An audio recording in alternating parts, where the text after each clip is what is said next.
Ladies and gentlemen, it's right.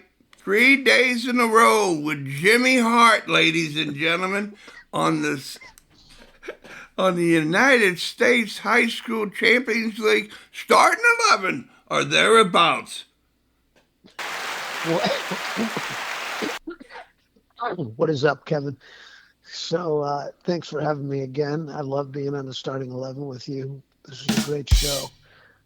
We're grateful to our sponsors, Select and Coolidge and Nagel College Planning, and all of the sponsors that we have. The Whale Certified Podcast, one of our big national sponsors. But in that light, Kevin, I thought we might do a sort of a stop, look, and listen update on each of the six high school champions leagues that's taking place in America right now, and a peek ahead at about the three or four closest to becoming a new champions league. What do you think? Oh man, the long awaited, highly anticipated, baby. Woo! This will be almost like a Zoom meeting, national Zoom meeting, but which is coming up, by the way, All September right, 7th. all right. Uh, all right, so here we go. Ready? Yep, Shall we get into it? yep. All right, let's start with ground zero. Tampa Bay, the founder of the Champions League movement, and first one in 2018. So we're getting ready to have our next one. The groups are made, the schedules are made. The first games will be in November, and the boys Champions League. We have a two-time defending champion, Palm Harbor University High School, and they are in a very tough group actually, and they're up against a strong field. It'll be great, and as we get into it, we'll give reports on individual games as they come. The girls have a two-time defending champion, Newsom High School. The girls have had four Champions Leagues. They're getting ready to start their fifth. The boys have had eight. Getting ready to start our ninth. So that's where we're at in Tampa. Starts in November, comes to a head in December, on December 12th at Al Lang Stadium in St. Petersburg, downtown St. Pete. So before I change out of that one, Kevin, I want to pause because I don't want to. If it was me, I'd talk the whole time and never let you in. So I can be rude that way sometimes. Yeah. Well, as much as I talk, this is as much as I listen. And on a full disclosure, I gotta say you're suffering from uh, COVID.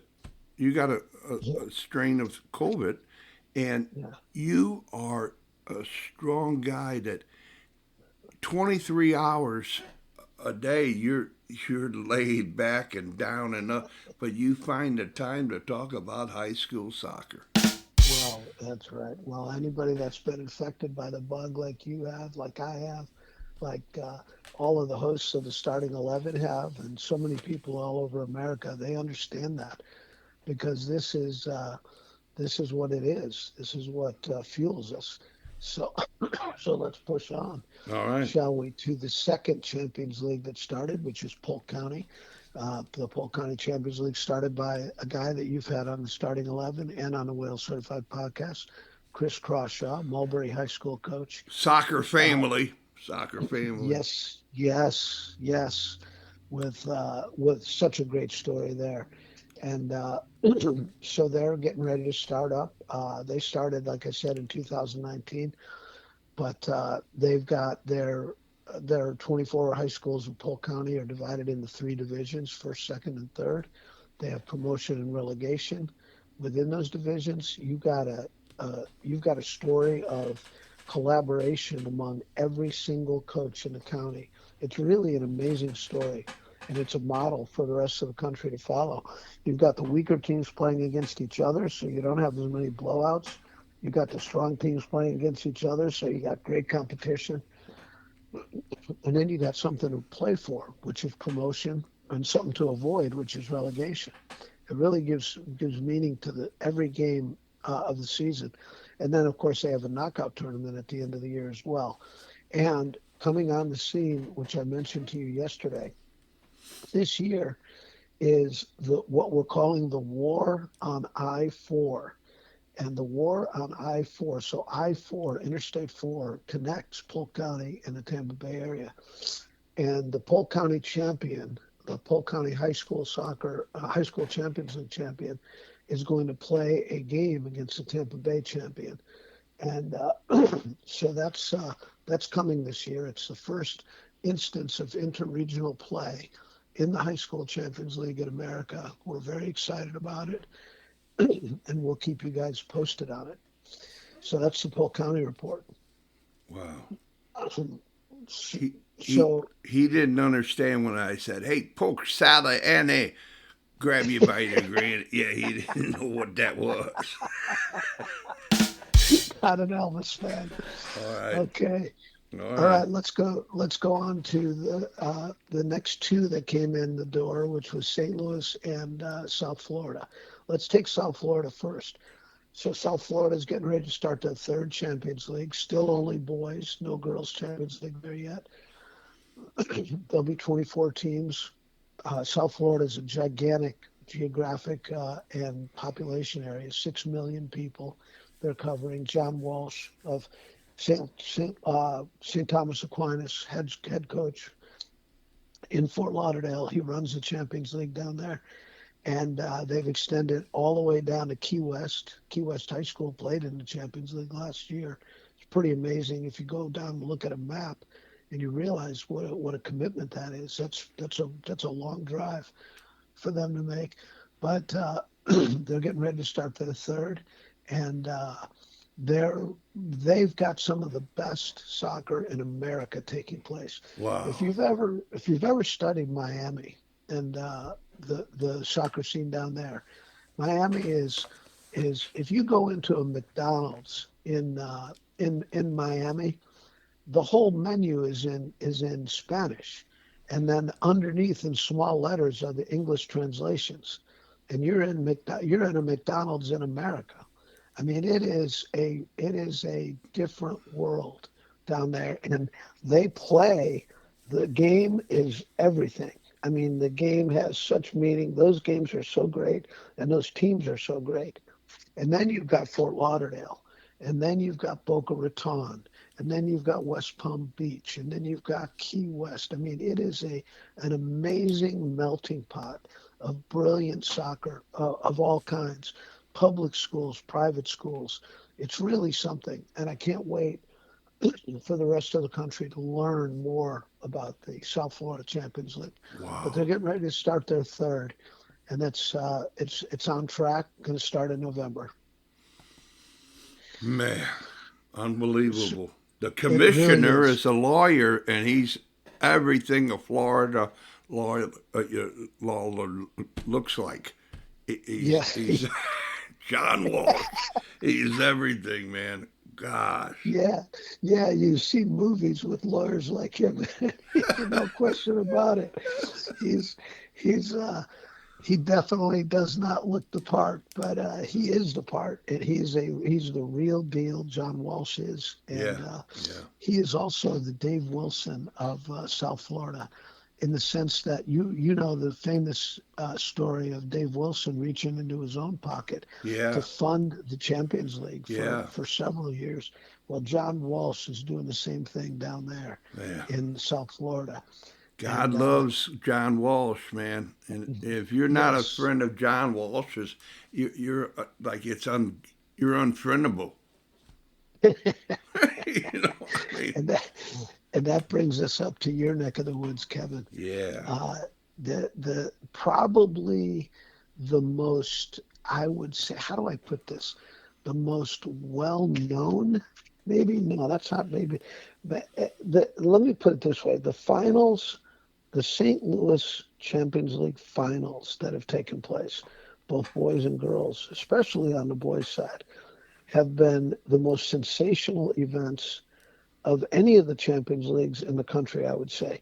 Now, that's saying something, because I'm down here in Tampa Bay, and we have amazing finals in Al Lang Stadium. but I've seen the video. I've seen the production that Frank Kahn put together for the Girls Champions League final. And of course, I'm following the U.S. Women's National Youth Team, and Maddie DiMaria steps right out of the Girls Champions League final and puts a hat trick on Canada in the U17 national team. Come on. I mean, Yeah, you man. know, it's really something. It's really close to or the same really as Santiago Castaneda Oh, winning the MVP down here, and man. then now he's in the Bundesliga. I Yes. mean, it's amazing. But the St. Louis Champions League is coming into year three. What the St. Louis Champions League has brought us and has brought to the movement are so many great names, so many great people like Greg Keller, who did all of the groundwork, all of the dirty work to get the Champions League up and moving. And of course, right there, side by side with him, your boss, Terry Mickler, doing all the dirty work, all the phone calls, all the meetings, all of the things that be done when nothing exists and you have to turn nothing into something. And these are the people. I mean, here's two St. Louis Soccer Hall of Famers, Yeah. doing the dirty work. Yep. And then you move on to Vader, and you move on to Guns, and you move on to Dave Ehrenberg, and you move on to Vince Drake, and Steve Hudson, who you just had on, and Brendan Taylor, and I think that's his name, Brendan Taylor from Clayton, Yeah. and Jim Lane, and all of these people. I know I'm leaving some key people out. Al Trost, for God's sake, Al Trost. I mean, Ruth Harker. Come on, you know, come on. That all of these people are lending their efforts and their name and their help to see this movement come back alive. You have brought an institution back to life, and that institution is St. Louis High School soccer. It is amazing, and and I don't want to talk out of school, but from what I hear, St. Louis High School soccer was in a kind of a desperate place about 3 or 4 years ago. Is that fair to say or not? It's fair, sure. It's fair, yeah. Yeah. Well, it was never going anywhere. It was never going away because St. Louis High School soccer is it's. I mean, I remember when I was at Quincy in the '70s, hearing the stories of St. Louis High School soccer. It's not going anywhere, Yeah. but to give it a shot in the arm like this is just so gratifying.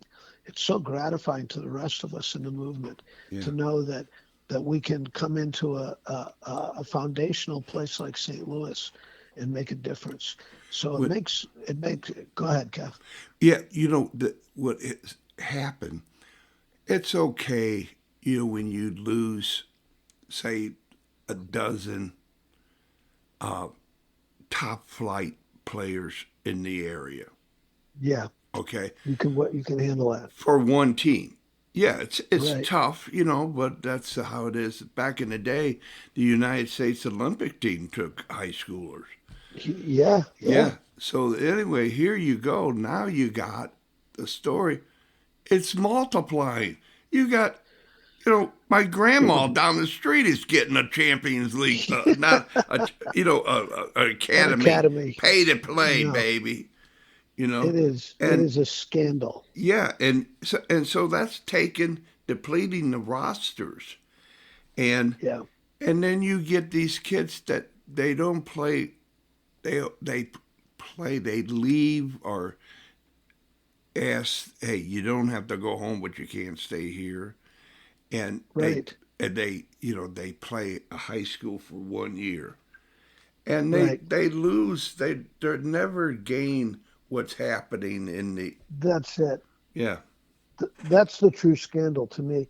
Is people mistake and they don't understand where high school coaches are coming from. People think, oh, the high school coaches don't want to lose their best players because all they want to do is win games. Well, first of all, who doesn't want to win games? All right. I mean, correct me if I'm wrong, Kevin, but when somebody puts you on a field, you're trying to kick the ball in the other team's goal, not yours. Isn't that right? Isn't that the point of the game is to kick the ball in the other team's goal more than they kick it in yours because that's how you know who won the game. So wanting to win and having that be a sin, that's ridiculous. But what they don't understand is that the high school coaches, their real point is that you are denying these excellent players the moment of their life, the moments of their life that they will remember for the rest of their lives. And who are you to tell them they can't have that? Who are you to tell these players, okay, here's the deal, son. You give me tons of money and you forfeit one of the best things that ever going to happen in your life, your high school soccer career. And I'm not, and I only need you here because I need good players in my training, in my practices, because only a small fraction of these kids are going to get pro contracts. So you sacrifice, and you don't get that high school career in return. And I get rich, not rich, not saying that these guys are turning to millionaires, but you get my point. We get money, you get nothing, and you give up a lot. That's not a good deal. How is that a good deal? A- And Al and and Trost, Al Trost was a seminarian, and him and his fellow seminarians went to the state final against a powerhouse team and lost 1-0 on a very controversial goal. He's got a red jacket, for the yeah, whatchamacallit, the United States National U.S. Hall of Fame. Hall of Fame, and the other guys got caps, archbishops, and monsignors galore. Yeah. And when you mention that game, they take everything off and say, "Hey, man, you know." I mean, Well, come on, man. You know. well, well, the St. Louis High School Champions League is something that is so cool and such a showpiece. So, and I talk to people all over the country about the Champions League, and when people hear that St. Louis has adopted a Champions League, that means something to people anywhere in the country. So St. Louis is getting ready to start up, and if we don't stop talking about St. Louis, we'll talk about them for the rest of the show. We got a few more we got to get to. So we've covered Tampa Bay, Polk County, South Florida, and St. Louis. The next one is Manatee, Sarasota County. Now these two counties are just south of Tampa Bay. Many people have heard of IMG Academy. IMG Academy is in Manatee County, smack in the middle of Manatee County. It's They're going to start the Champions League. They're going to start with a 4-team pilot program this season, and the following season they're going to have a rollout of 8 to 12 teams, both excuse me, both boys and girls, and so that's a big deal. Lakewood Ranch High School coach Vito Bavaro, who you've had on, is running the Boys Champions League, and one guy that we got to get on your show is a guy named Gary Bolliard. He is the Venice High School girls coach, and he's running the Girls Champions League. And so these guys are great characters, as you learned when you talked to Vito, and they're the kind of guy that exists everywhere in America. These guys that do the work at high school soccer for pennies on the hour. I mean, they don't get paid that much, but it's the Dave Wilsons of the world, the John Walshes, the people, the Terry Micklers and the Greg Kellers of the world, the people that put in the time, that care, that have a mission-driven way of thinking. They're trying to mold people.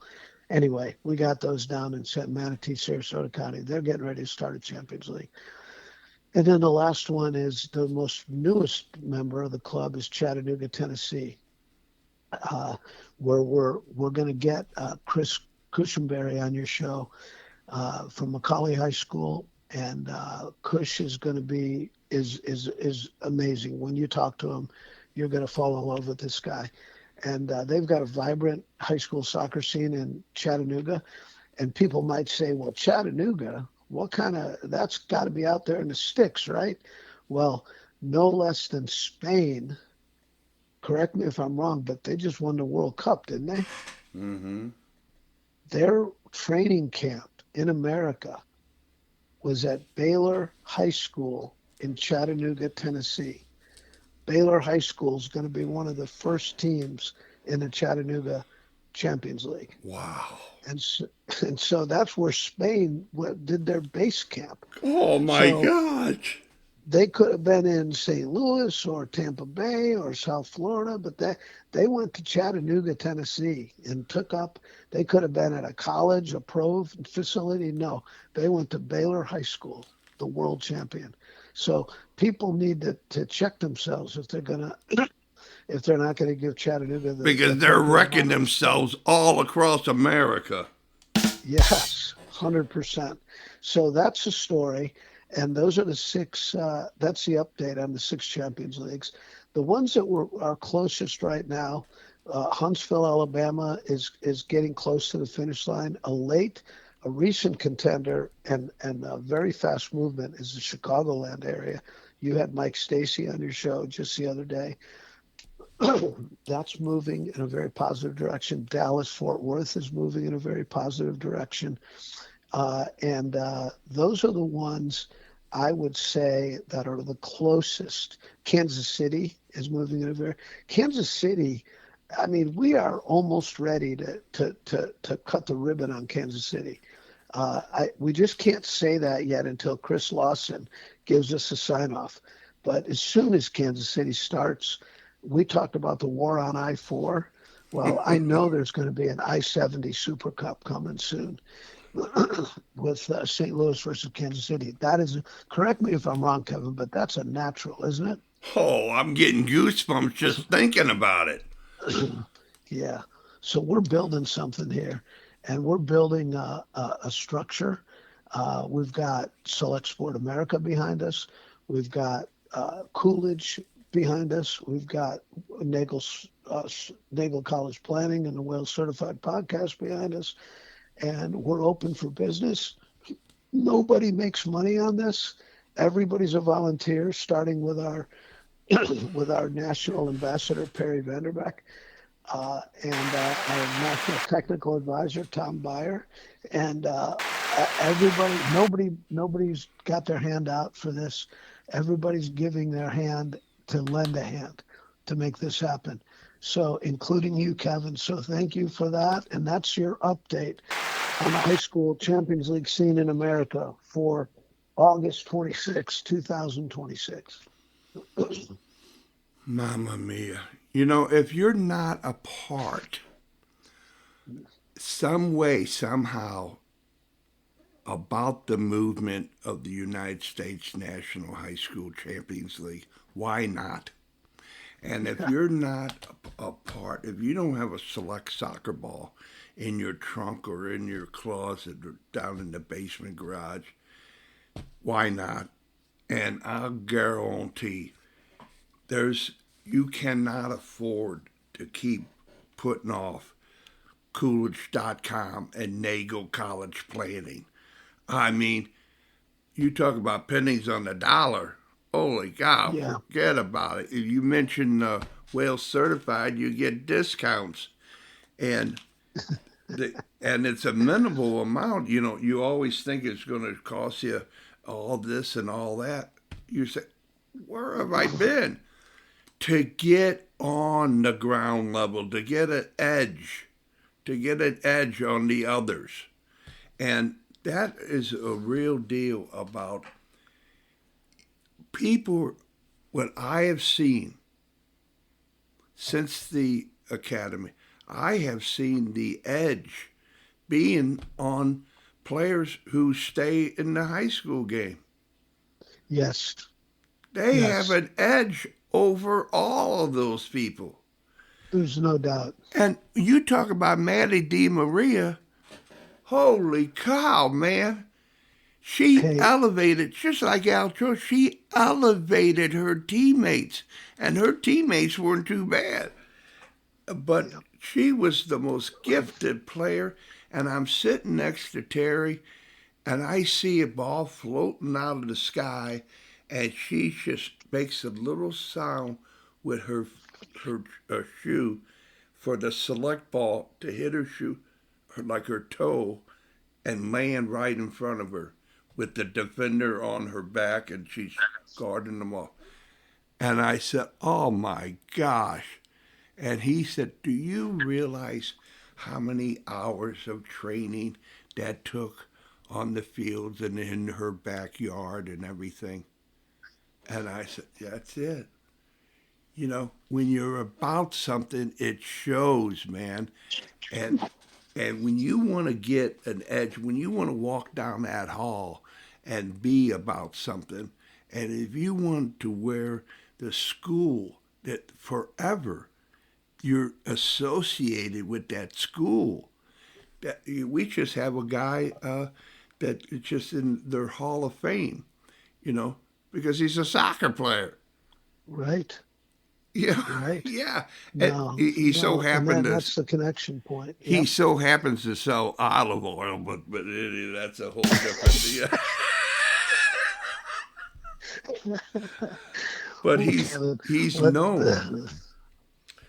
no, that's it. That's it. Well, listen, Kevin, listen, let me just thank you for your putting a spotlight on high school soccer the way that you do. It's fantastic. It means a lot to a lot of people, Kev. Wow. And the starting 11, we're what, into 82, 83 episodes now? Who would have thought that, right? Who would have thought Kevin Whalen would become, 600 plus episodes of Whale Certified? I mean, you never know. You never know until you try. Well, My so friends, they're just totally amazed. I got friends from grade school that we played soccer. We won the city championship. But anyway, the whole deal was is that everybody is still a friend, and they can't believe it. They said, "What is this?" And then yeah, and then high school, anybody, Wales, what the? So and that's what people can do with this podcast and with their little something. To be a reporter for the United States High School Champions League on the website, that you can yeah, get the website to get the team all their information and everything, so people get goosebumps going to the site to see what's the latest news. that's so cool. Yeah, man. That is so cool. All right, big man. Let's put it to bed for today, and All I right. will talk to you soon. Thank you, everybody, and thank you, Kevin. Right on, Jimmy. And you've been listening to the United States National High School Starting 11 or Thereabouts with the Honorable Jim Harte and Kevin Whalen, ladies and gentlemen. Bye, Jim.